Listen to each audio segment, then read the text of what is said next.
अल्हम्दुलिल्लाह नहमदुहु व नस्तईनुहु व नस्तगफिरुहु व नु'मिनु बिही व नतवक्कलु अलैहि व नऊज़ु बिल्लाहि मिन शुरूरि अनफुसिना व मिन सय्यिआति अअमालिना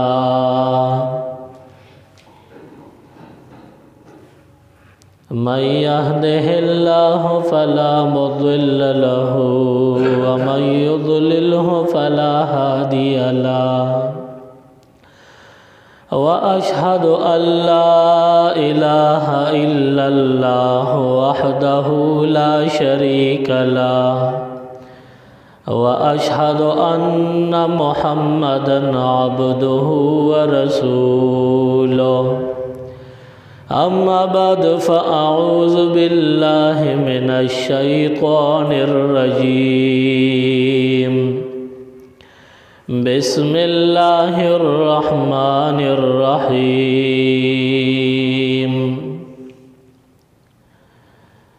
वमा खलक़तुल जिन्न वल इंस इल्ला लियअबुदून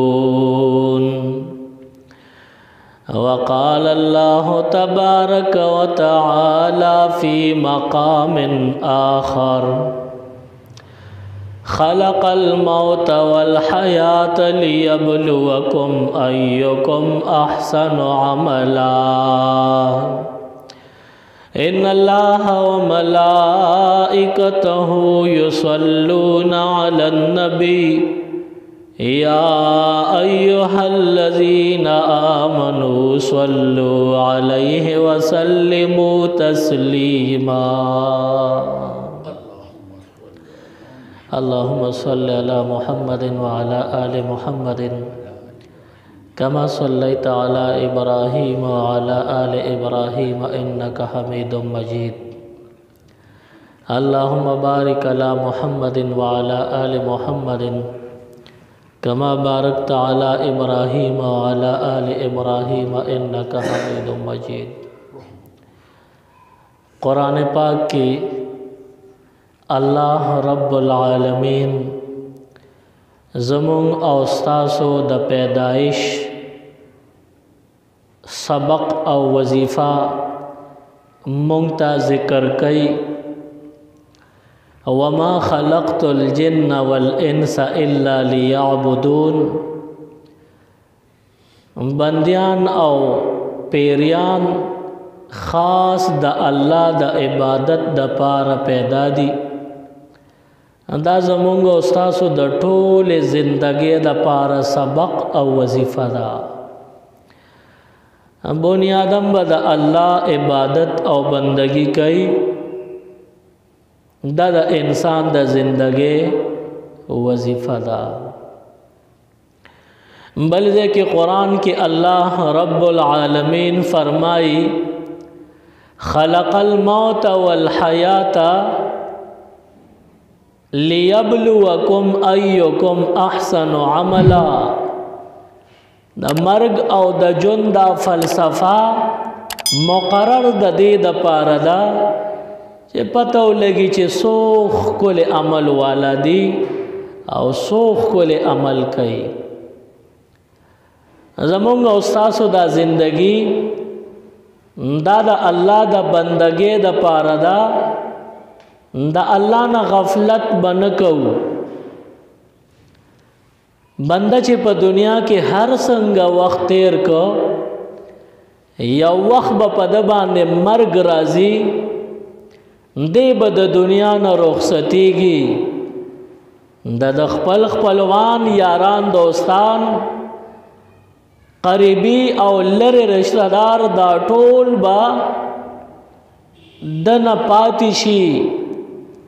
द्वला सा दुअखपे दुनिया तरागली वी द्वला सा दुअखपे द दुनिया न बजी दगा वक्त हेस किस्म दोस्ताना सफ़ेद चालन वर्कई द दुनिया दा जिंदगी दा ढेर मुख्तसर दा پدې کې د الله رب العالمین رضا کول دا ډېره غټه سودا ده. مونږ غټه سودا او ډېر نفع والا کاروبار دې ته وایو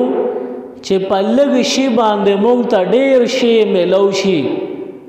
یا د لږ سیز په بدل کې ډېر قیمت ملو شي، دې ته غټه سودا او ډېره لویه ګټه وایو.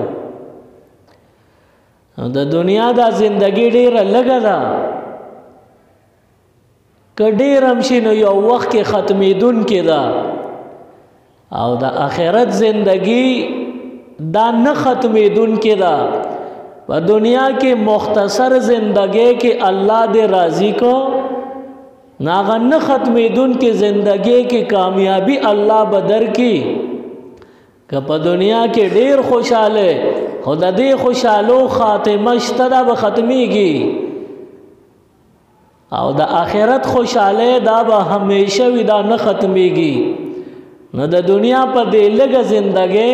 د آخرت نه ختمېدونکې ډېره زندګي او ډېرې خوشحالۍ اخیستل دا ډېره لویه سرمایه او ډېر لوی نفع بخش کاروبار دی، بنده ته پې ډېره فایده ملاویږي. نو د دنیا دا زندگی مختصر ده. بعض علماء د انسانی زندگی او د انسانی زوال مثال داسې ذکر کړی دی، دا ماشوم چې پیدا شي د په یو غوږ کې اذان وشي او په بل غوږ کې اقامت وشي، لکه چې بانګ وویل شو قامت وشو، اوس د دې نه وروسته د مونځ انتظار دی. نو د بانګ او د قامت او د جمع ترمنځ انتظار ډیر نه وي،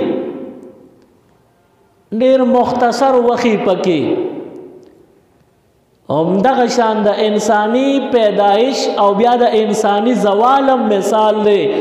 ماشوم دنیا ته راغلی، په غوږ کې راته بانګ وویلی شو، په ګس غوږ کې راته قامت وشو، او بیا یو څو ګړی یا یو څو کلونه دې تیر کړل، وفات راغی، زوال راغی. د دې نه وروسته اوس د باندې مونځ ودرېده، د جنازې مونځ ته خلک ودرېدل، ته مخکې پروت یې. د مونځ او د اذان او قامت ترمنځ څونه لږ وخي،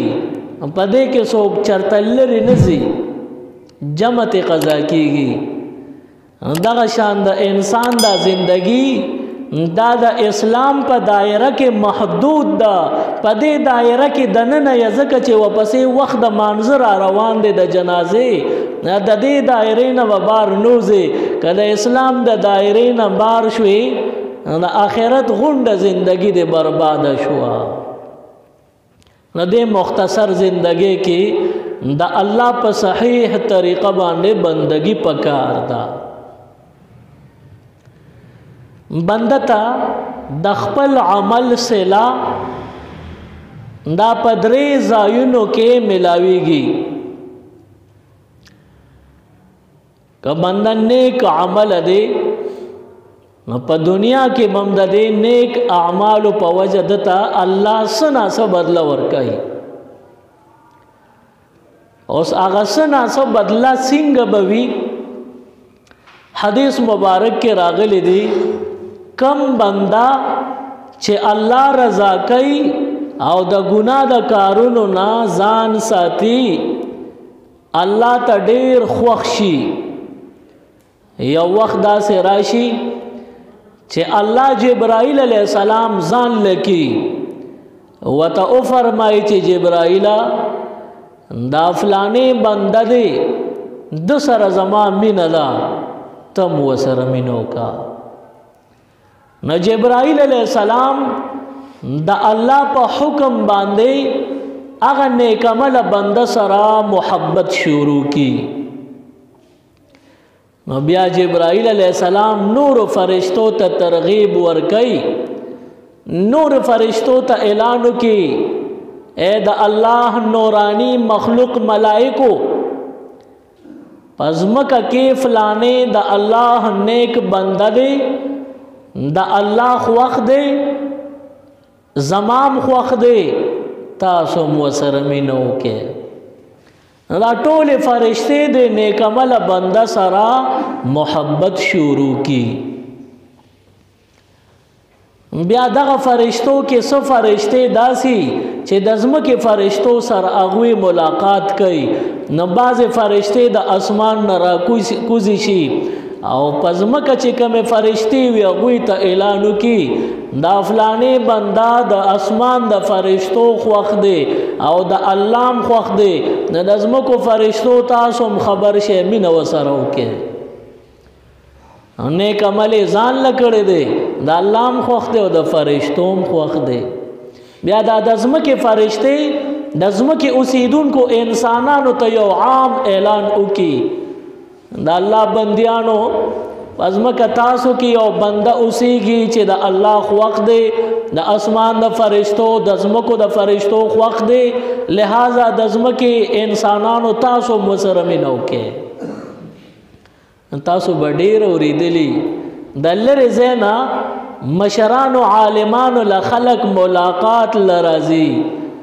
پیژني نه، نوم یې نه ورځي، خو صرف اړکې راشي چې د فلاني بزرګ سره ملاقات کول پکار دی یا ولې لاسونه ښکلوي. نو دا هغه د فرشتو او د الله اعلان دی چې دې نیک عمل سره د نیک عملې د وجې فرشتو اعلان کړي چې دا د الله خوښ دی، تاسو هم ورسره مینه وکړئ. لرې برې نه بیا خلک را رواني، لاسونه خپې ورله ښکلوي او د عزت په نګاه ورته ګوري، وایي دا د الله دوست دی. نو د نیکو اعمالو او دارنګې د بدو اعمالو د دې صله په دنیا کې ممکن ده چې ملو شي. او بیا دویم د بدلې ځای قبر دی، منده ته په قبر کې هم د خپل خو او د بدو صله څه ناڅه ورکړې کېږي. که بنده نیک عمله دی نو فرشتې دله راشي د ده نه سوال جواب اخلي، دی نه خطا کېږي. د چې کله سوالات ټیک کړل جوابونه ورکړل د خپو طرف ته ورته بیا د جنت کړکۍ کولو شي او د جنت نظارې دی بیا ګوري. دلته په دنیا کې بنده چې ناستي چته باغ کې یا ښکلې ځای وي هلته ناسته وکړي نو اخر تنګ شي ستړي شي. او د قبر نه واخله تر د قیامته پورې دا څومره زندګي چې ده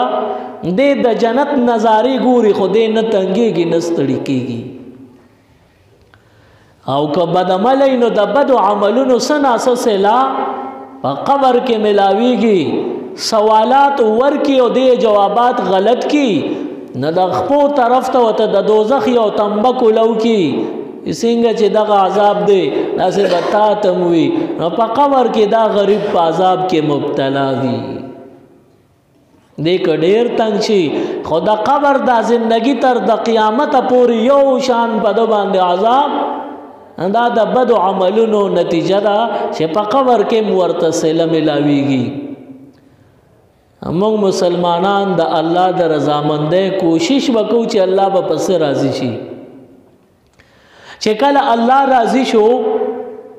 بیا به مونږ ته په دنیا کې هم د هغې رضا صله ملاویږي، په قبر کې به ملاویږي. او دریم ځای د اعمالو د بدلې هغه آخرت دی چې هغې نه تېښته نه کېږي.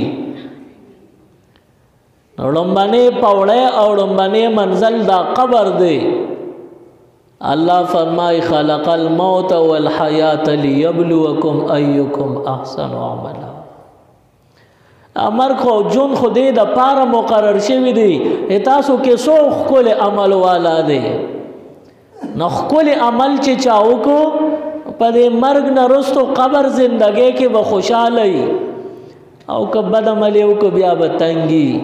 په ځان رحم کول پکار دی. په تېره زمانه کې رابعه بصریه رحمت الله علیها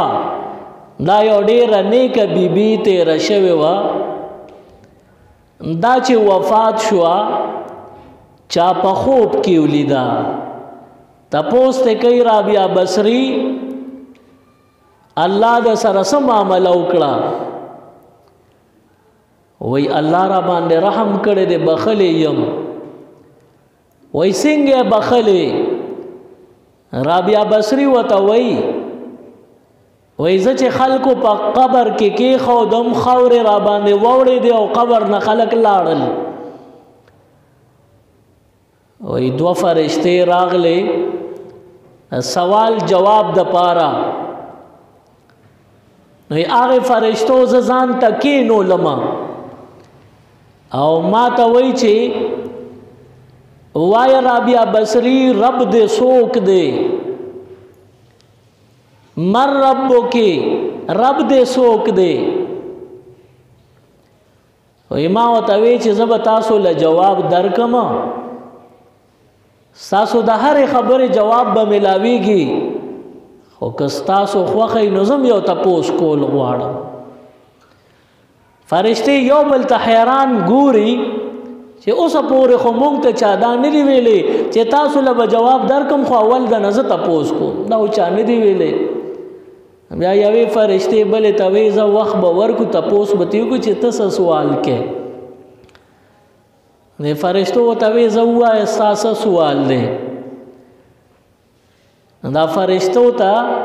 رابعه بصري وایي تاسو د کوم ځای نه راغلی یې وایي د اسمان نه راغلی یو وایي د اسمان او د ځمکې ترمنځ څومره فاصله ده فرشتو ورته وایي 1500 کاله فاصله ده نو بیا دا رابعه بصري ته تپوس کوي چې 1500 کاله فاصله مو وخلې ده الله درته یاد دی که ایر دی دنه فرشتې ورته وایي چې عجیبه خبره ده مونږ ټول عمر بندگی کړې ده نو 1500 کاله پکې تیر شو مونږ نه به خدای ایریږي سوال نه پیدا کېږي چې ایر شي رابعه بصري ورته وایي ستاسو چې کم جواب دی دا زمام جواب دی چې تاسو 1500 کاله مزل وخلې دی او خدای درته یاد دی ایریږي نه نو ځکه ټوله زندګي مې الله یاد کړی دی او یو 2 غزه د ځمکې نه مخ نه د قبر دی لحد ته راښکته شم تاسو نه 1500 کاله کې ایر نه شم نه به 2 غزه فاصله کې ایریږي عجیبه خبره ده مانم الله ایر نه دی الله زما رب دی باقی چې دوه کم سوالونه نو هغه سوالونه هم ته نه کړل فرشتې لا جواب او د قبر نه واپس تللی دي او دا یې ښه آرام سره او د کړې پرېښودلې ده نو د دې نه معلومه شوه چې بنده ټوله زندګي الله یاد کړی دی او د نارواو نه ځان ساتلی دی دا بنده چې مړ شي نو دی بیا په سوال جواب کې نه تیروځي نه خطا کیږي د قبر د پاره تیاری پکار دی زمونږ ذهن کې دا دی چې یو بنده مړ شو نو بس د دې په کور کې غم راغی او خبره ختمه یو څو ورځې پس بیا به خوشحاله وي او دغه چې کوم مړ دی نو هغه مړو هغه تللی دی رخصت شو او چې څو ډېر نږدې مړ شي نو زمونږ بیا سترګو نه اوښکې لاړې شي اړم درد وکړي د هغې نه پس یو څو ورځې چې تېرې شي نو بیا مونږ نارمل پوزیشن ته راوړو داسې نه ده کله که خپل مړ شو که بل مړ شو په دې کې پروا دا وکړه چې دا دې مړ شو نو د مال یو پیغام راکړه چې دې صحتمند دی او مړ کېږي زه کمزورې زه به مرم او کله چې ته د بل په جنازه کې ودرېدې نو دا پیغام درته ملاویږي چې نن ته د ده په جنازه کې ولاړ سبا به دا نور ستا په جنازه کې ولاړي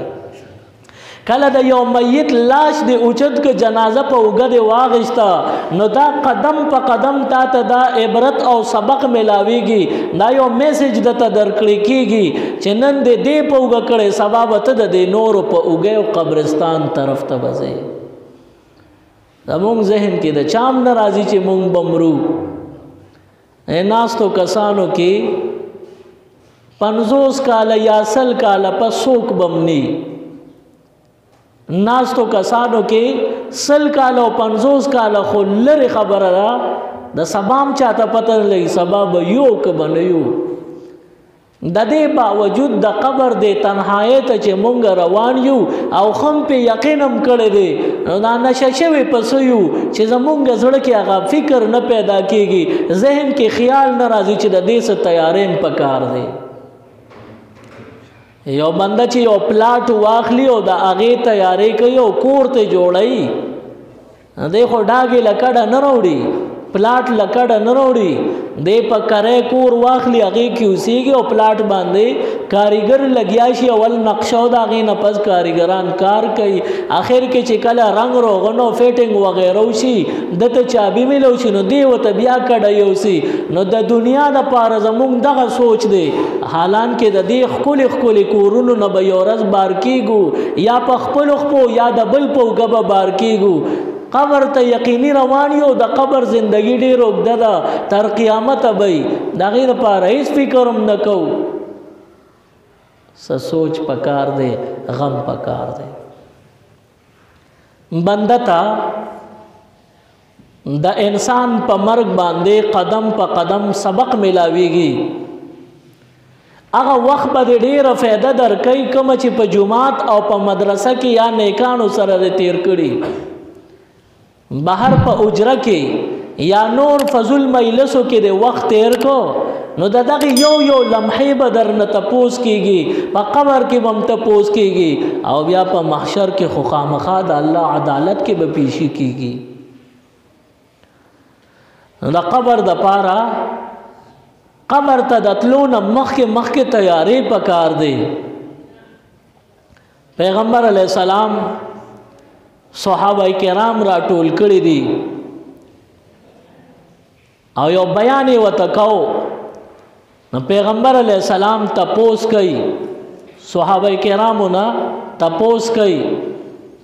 و یو بنده بیمار شي او وفات کیږي، د ده 3 دوستان وي او د دې بنده لا تکلیف زیات شو وفات کیږي، د زنکدن وخت دی او دغه 3 واړه دوستان ول راځي نمبر په نمبر او دل تسلی ورکي. و یو دوست ول راغی چې اشنا ته خو ډیر بیمارې، حالات د نازک دی، مرې خو غم مکوا، زبتا سره یما او چې کمې پورې د سترګې غړېږي بدن کې د ساوي زه به دنه نه خوځم، زه به سره ښه پوره وفاداري کومه، زه به دنه نه ځم. دا بنده ته تپوس کوي او چې زما سترګې پټې شي نو بیا دا دوست ورته وایي چې بیا خو ژوند په دنیا کې کول دی، زندگی تیرول دی، د مړو سره خو کلی نه کېږي، چې ته مړ شې نو بیا به زه نورو ستا خپلو خپلوانو سره اشنایي کوم او تا سره زه بیا څه کولی شم، لارې به جدا شي. دویم دوست وله راغی،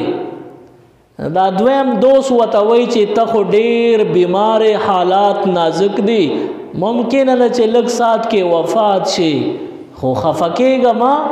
دا دویم دوست ورته وایي چې زه در سره یم، زه به تا یوازې نه پرېږدم. دا بنده وفات کېږي، دی ورته وایي چې زه مړ شم نو بیا به مې پرېږدې که نه، او یو دوست خو به مې سترګې پټېدو سره سمدستي پرېږدي، ستا به څه حالي. دا دویم دوست ورته وایي چې هغه به بې وفا وي، زه بې وفا نه یم، زه به در سره بیا ملګرتیا کوم، چې ته کله وفات شي زه به دله غسل درکم، کفن به درکم، قبر به دله وکنم، قبر کې به دې کېدم، د هغې نه پس خاورې به راباندې واړم، 3 ورځو پورې دوا به درته وکړم، تلاوت او نفلونه به در وبخم، دا دومره ملګرتیا به د سره وکړم، ته یوازې کېږې نه، غم مه کوه، خفه کېږه مه. دا بنده وفات کېږي، دی ورته وایي چې 3 ورځې مې تېرې شي نو بیا دغه دویم ملګری ورته وایي چې 3 ورځې دې تېرې شوې، ما به خپل کار روزګار ټول ستا دپاره پرېښي، چې ستا 3 ورځې تېرې شو نو اخر زم جمدې یم په دنیا کې ژوند کوم، ما هم څه ضروریاتي د دې په وجه باندې بیا به نور د دنیا مشغله کې مصروفه شم د دنیا خبرې اترې دي هغې کې به مشغول شم بیا هغه دریم دوست راغوستی دی د دې دریم دوست نه تپوس کوي اشنا هغه اولنې خو ډېر بې وفا او دا دویم څه ناڅه وفادار دی ستا به څه حالي ته به ما سره کوم ځای پورې دوستانه پالې دا دریم دوست ورته په سینه لاس کېږدي یا صاحب زما تا سره دوستي ده خو د یو ورځې دوه ورځو نه ده اما به تا سره ډېر وخته پورې دوستي امنده وفات کېږي تپوس ته کوي چې زه مړ شم او زما دریم وشي د هغې نه بعد به م ته دا دوست ورته وایي هلته به دې په کار راځم وایي څنګه به په کار راځې وایي دلته به دې په کار یم چې کله وفات شي کفن دفن جنازه قبر کې ښودل خاورې اړول درېمې پورې دعا کول او تاله خیر او فایده درکول دغې کې به ملګری دی ورته وایي چې قبر کې به یوازې ما ته به راسره یې که نه نو دغه ملګري ورته وایي چې په قبر کې خلاصه کې د قیامت پر ورځ به هم د سره زه ملګری یم او په پل صراط به خلک په تیندکونو سري هلته به مې کلک د لاسه نیولې چې کله مې په جنت په دروازه وردن نه کړې نو بیا دې م پرېږدم نه هلته به دې ملګری یم پیغمبر علیه السلام صحابو ته دا درې د دوستانو قصه وکړه وایي درې دوستان دي دې کې کم دوست ډېر بې وفا او کم دوست ډېر وفادار دی صحابه کرامو فرمایل اولنې دوست خو بالکل بې خونده دی دغه دویم دوست څه ناڅه فایده کړې ده دا دریم دوست اصل وفادار دی د ده دوستي نه ختمیږي د وفا لاس درکړی دی بیا پیغمبر علیه السلام فرمایي څه پوه شوې دا درې دوستان څوک دي صحابه فرمایي الله د الله رسول ښه پوهېږي موږ ته پته نه لګي چې دا درې دوستان څوک دي پیغمبر علیه السلام ورته فرمایل کله چې بنده بیمار شي او ځنکدن شي نو د ده دا ړومبی دوست د ده دا مال او دولت دی د ده په دارو درملو باندې لګي د ده په علاج معالجه باندې لګي تر دې چې د کفنه پورې لګي او چې کله سترګې پټې شوې نو بیا د ده خاندان سره دوستي شروع کی مال پاتې شو دولت پاتې شو وراثت شو تقسیم شو خاندان ته ورسېده د سترګو غړېدو پټېدو پورې منحصره ده که سترګې غړې ستا که سترګې پټې بیا د بل او بل به پې بیا لاس هم لګوي جنګ جګړه به هم پې کوي نو تا سره دغې پورې دوستي د اخوا نشته او دا دویم دوست څوک دی نو پیغمبر علیه السلام فرمایي دا خپل خاندان یاران دوستان اشنایان دي دوی به دې تر د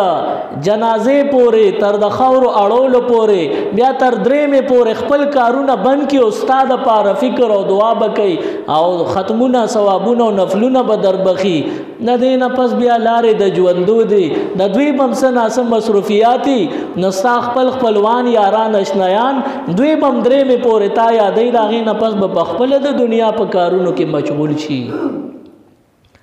بیا حضور علیہ السلام فرمائی وای دا دریم دوست چې کوم تاسو یادوي ډیر وفادار دی دا اعمال صالحه دي چې بنده نیک اعمال کړی دي نو دا د ځنکدن په وخت کې پکار راغی د ځنکدن ته سختې په وجه باندې تا باندې کم تکلیفي هغې کې ملګرتیا یې دله وکړه د دې نه پس د غسل او د کفن تر منځ هم ستا ملګرتیا کوي او کله چې په اوږه کړه او قبرستان ته دیوړي جنازګاه ته دیوړي هلته هم په کار راشي او چې بیا مولوي صاحب جنازه وکړو قبر کې کېښودې خاورې د باندې ووړېدې نو خاورې ووړېدې خو ته یوازې نه د اعمال به درسره وي